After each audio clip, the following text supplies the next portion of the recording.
Сәлем достар, менің каналыма қош келдіңіздер. Сіздермен бүгін керемет осындай жұмсақ ауызда еритін эклердің рецептімен бөлісетін боламын.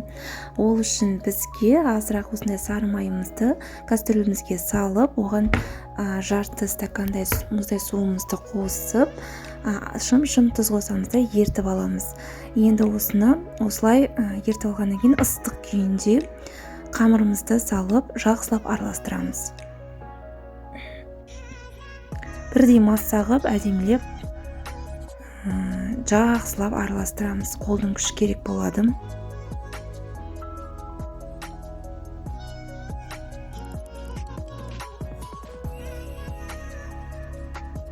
Міне осылай араласады, жақсылап.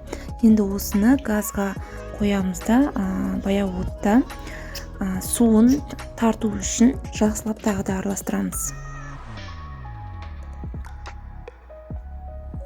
Араластырып болғаннан кейін астына осылай кішкене аппақ болып қатыңқырайды, ол дайын болды деген сөз. Енді алып, оны суытамыз.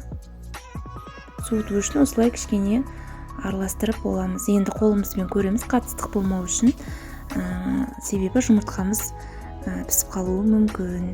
Менде 4 жұмыртқа, 4 жұмыртқаның әрқайсысын бір-бірлеп жақсылап араластырып шығамыз.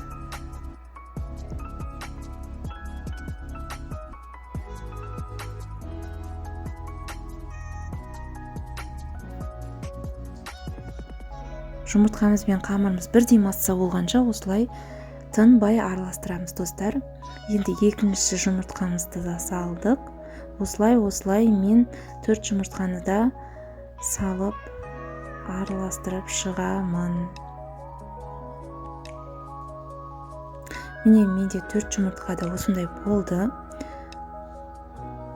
Кішкене ағыңқырап тұрған жоқ.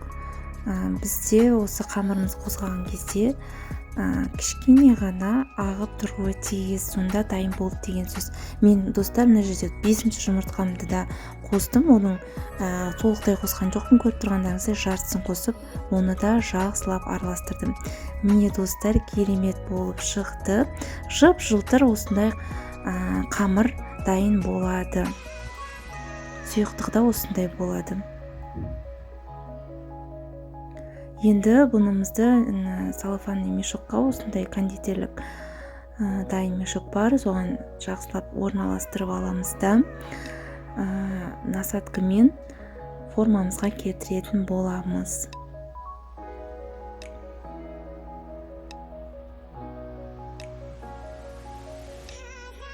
Менде осындай бупипайдың насадкасы.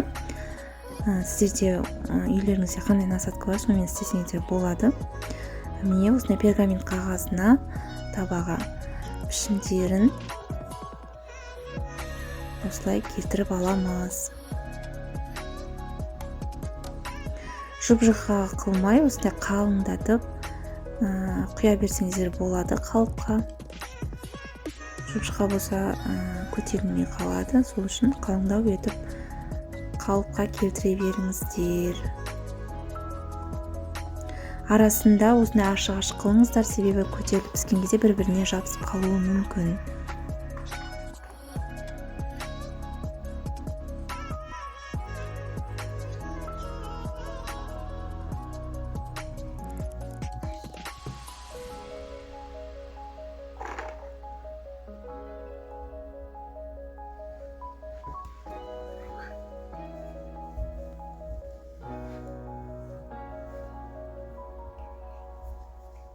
Міне осылай жасап болғаннан кейін, жаңа 5-ші жұмыртқамның жартысы қалды ғой, содан осындай шанышқының көмегімен кішкене су жұмыртқаға батырып алып формасын келтіреміз.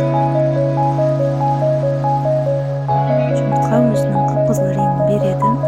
Көріп тұрғандарыңыздай менің пісті.